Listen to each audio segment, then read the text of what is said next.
ബിസ്മില്ലാഹിർ റഹ്മാനിർ റഹീം. അൽഹംദുലില്ലാഹി റബ്ബിൽ ആലമീൻ. വസ്സലാത്തു വസ്സലാമു അലാ സയ്യിദിനാ മുഹമ്മദിൻ വഅലാ ആലിഹി വസഹ്ബിഹി അജ്മഈൻ. പ്രിയപ്പെട്ട ശ്രോതാക്കളെ, വണ്ടൂർ ജാമിഅ വഹബിയ അറബിയ വജ്ര ജൂബിലി ആഘോഷങ്ങളുടെ ഭാഗമായി നടത്തപ്പെടുന്ന ഇസ്ലാം 60 പ്രഭാഷണങ്ങൾ എന്ന ഓൺലൈൻ പ്രഭാഷണ പരമ്പരയിലെ ഇസ്ലാം കരുണയുടെ കാതൽ എന്ന ശീർഷകത്തിനു കീഴിൽ വരുന്ന 53ാമത് എപ്പിസോഡാണിത്. വിഷയം വിധവാ സംരക്ഷണം. നമ്മുടെ സമൂഹത്തിൽ ഒരൽപ്പം കൂടുതൽ കരുതലും സംരക്ഷണവും അർഹിക്കുന്ന ഒരു വിഭാഗമാണ് വിധവകൾ അഥവാ ഇണ നഷ്ടപ്പെടുന്ന സ്ത്രീകൾ. ദുർബലർക്കും സമൂഹത്തിൽ വളരെ താഴ്ന്ന നിലയിൽ ജീവിക്കുന്നവർക്കും കരുതലൊരുക്കുന്നതിൽ, കാവലൊരുക്കുന്നതിൽ അതികണിശതയുള്ള വിശുദ്ധ ഇസ്ലാമിന് മാനസിക ഏകാന്തത കൊണ്ടും ദാരിദ്ര്യം കൊണ്ടും ജീവിത വിഭവങ്ങളുടെ ദൗർലഭ്യത കൊണ്ടും പ്രയാസപ്പെടുന്ന വിധവകളുടെ സംരക്ഷണത്തിൽ പ്രത്യേകമായ ഒരു സമീപനമുണ്ട്. ഇസ്ലാം മുന്നോട്ട് വയ്ക്കുന്ന ഏറ്റവും ഉദാത്തമായ സംസ്കാരങ്ങളിൽ ഒന്നാണ് വിധവകളുടെ പുനർവിവാഹം. വിധവകൾ എന്ന് പറയുന്നത് ആദ്യ ദാമ്പത്യം ഓർത്തുകൊണ്ട് ആ ദാമ്പത്യ ജീവിതത്തെ ഓർത്ത് ജീവിതം ഹോമിച്ചു തീർക്കേണ്ടവളല്ല. എല്ലാ സുഖ സൗകര്യങ്ങളും ഒഴിവാക്കിക്കൊണ്ട് ഉപേക്ഷിച്ചുകൊണ്ട് സന്യസിച്ചിരിക്കേണ്ടവളുമല്ല. ആദ്യ തന്റെ ഭർത്താവിന്റെ ചിതയിലേക്ക് എടുത്തു ചാടിക്കൊണ്ട് സതി ആചരിച്ചുകൊണ്ട് ജീവിതം അവസാനിപ്പിക്കേണ്ടവളുമല്ല. മറിച്ച് ഒരു പുതിയ ജീവിതത്തിലൂടെ ഒരു പുതിയ ഭർത്താവിനെ സ്വീകരിച്ചുകൊണ്ട് ഒരു പുതിയ ജീവിതം സ്വീകരിക്കുകയാണ് അവൾ വേണ്ടത് എന്നാണ് വിശുദ്ധ ഇസ്ലാമിന്റെ സമീപനം. പരിശുദ്ധ പ്രവാചകരുടെയും അവിടുത്തെ സ്വഹാബത്തിന്റെയും ജീവിതം നമ്മൾ വായിക്കുമ്പോൾ ധാരാളം മാതൃകകൾ ഈ വിഷയത്തിൽ നമുക്ക് കാണുവാൻ സാധിക്കും.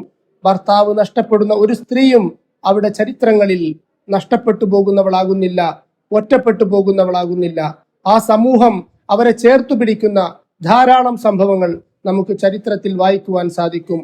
പുനർവിവാഹം ചെയ്യപ്പെട്ടുകൊണ്ടും അല്ലാതെ മറ്റു സംരക്ഷണങ്ങൾ അവർക്ക് നൽകിക്കൊണ്ടും സമൂഹം അവരെ ചേർത്തു പിടിക്കുന്ന സംഭവങ്ങൾ ചരിത്രത്തിൽ നമുക്ക് വായിക്കാൻ സാധിക്കുന്നതാണ്. വിശുദ്ധ ഇസ്ലാം വിഭാവനം ചെയ്യുന്ന സാമൂഹിക ജീവിതത്തിൽ പുരുഷനാണല്ലോ സാമ്പത്തിക ബാധ്യതയും ഉത്തരവാദിത്തങ്ങളും ഒക്കെ ഏൽപ്പിക്കപ്പെട്ടിട്ടുള്ളത്.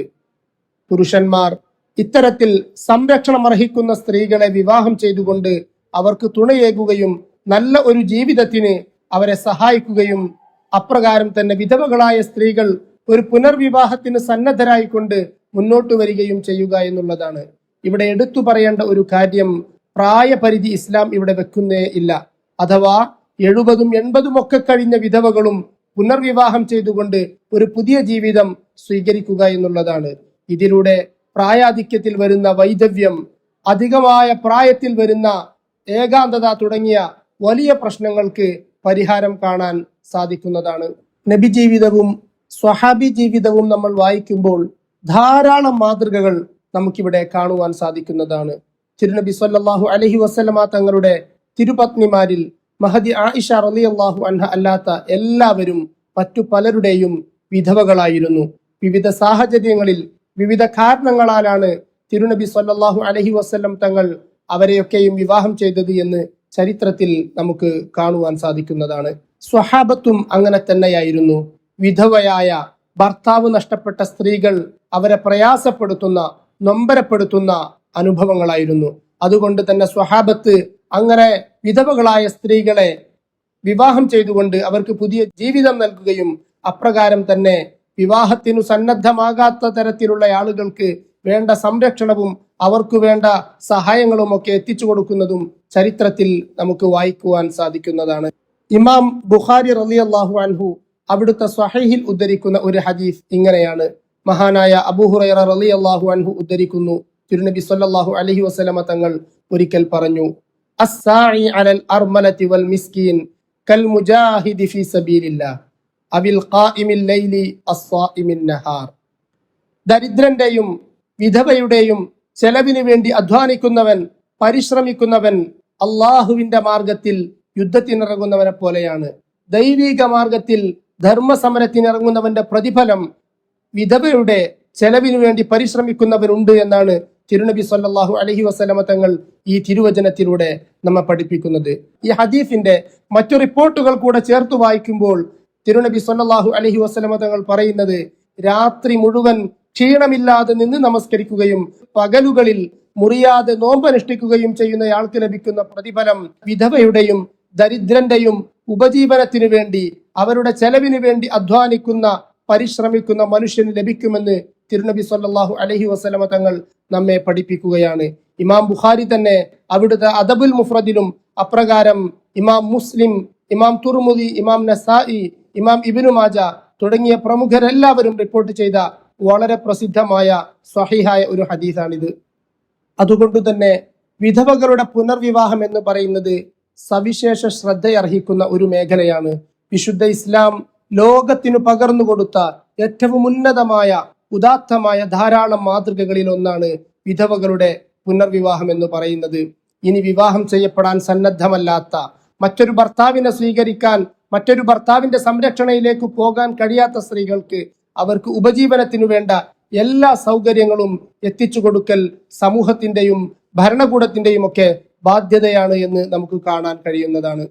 വിധവകൾക്ക് പൊതുസ്വത്തിൽ നിന്ന് ക്ഷേമ പെൻഷൻ ഏർപ്പെടുത്തിയും പാർപ്പിടം പോലെയുള്ള അവരുടെ അടിസ്ഥാന ആവശ്യങ്ങൾക്ക് വേണ്ട ഫണ്ടുകൾ വകയിരുത്തിയും വേണ്ടതെല്ലാം ചെയ്യണമെന്നാണ് ഇസ്ലാമിക കർമ്മശാസ്ത്ര നിയമം. ക്ഷേമരാജ്യം എന്ന ഈ സീരീസിൽ തന്നെ മുമ്പ് കഴിഞ്ഞ ഒരു പ്രഭാഷണത്തിൽ വിശദമായി അത് സംസാരിക്കുന്നുണ്ട്.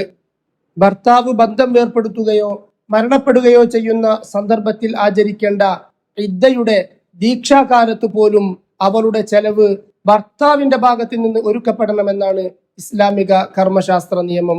വിധവയോടുള്ള വിശുദ്ധ ഇസ്ലാമിന്റെ കരുതൽ ഈ നിയമത്തിൽ നിന്നും നമുക്ക് വായിക്കാൻ കഴിയും.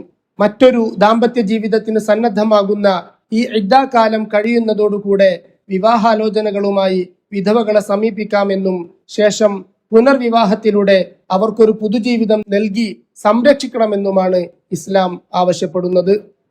വിശുദ്ധ ഇസ്ലാമിന്റെ വിധവാ സംരക്ഷണ രംഗത്തെ ഈ നിലപാടുകൾ വിധവകൾക്ക് മാന്യവും സുരക്ഷിതവുമായ ഒരു ജീവിതം ഉറപ്പു നൽകുന്നു. അപ്രകാരം ഉപജീവനത്തിനു വേണ്ട മാർഗങ്ങൾ നൽകുന്നു. അവരുടെ മാനസികമായ ഏകാന്തതയും അരക്ഷിതാവസ്ഥയും കുറയ്ക്കുന്നു. അപ്രകാരം കുട്ടികളുള്ള വിധവകൾക്ക് അവരുടെ കുട്ടികളുടെ ഭാവി ഉറപ്പാക്കാൻ വേണ്ട സൗകര്യങ്ങൾ ഒരുക്കുന്നു. വിധവകളോടുള്ള അവഗണനയും വിവേചനവും ഉപേക്ഷിക്കുന്നതിന് സമൂഹത്തെ ഈ നിലപാടുകൾ പ്രേരിപ്പിക്കുന്നുണ്ട്. കരുണയും കരുതലും നിറഞ്ഞ ഒരു സമൂഹത്തിന്റെ വലിയ ഉത്തരവാദിത്തങ്ങളിൽ ഒന്നാണ് വിധവകളുടെ സംരക്ഷണം എന്ന് പറയുന്നത്.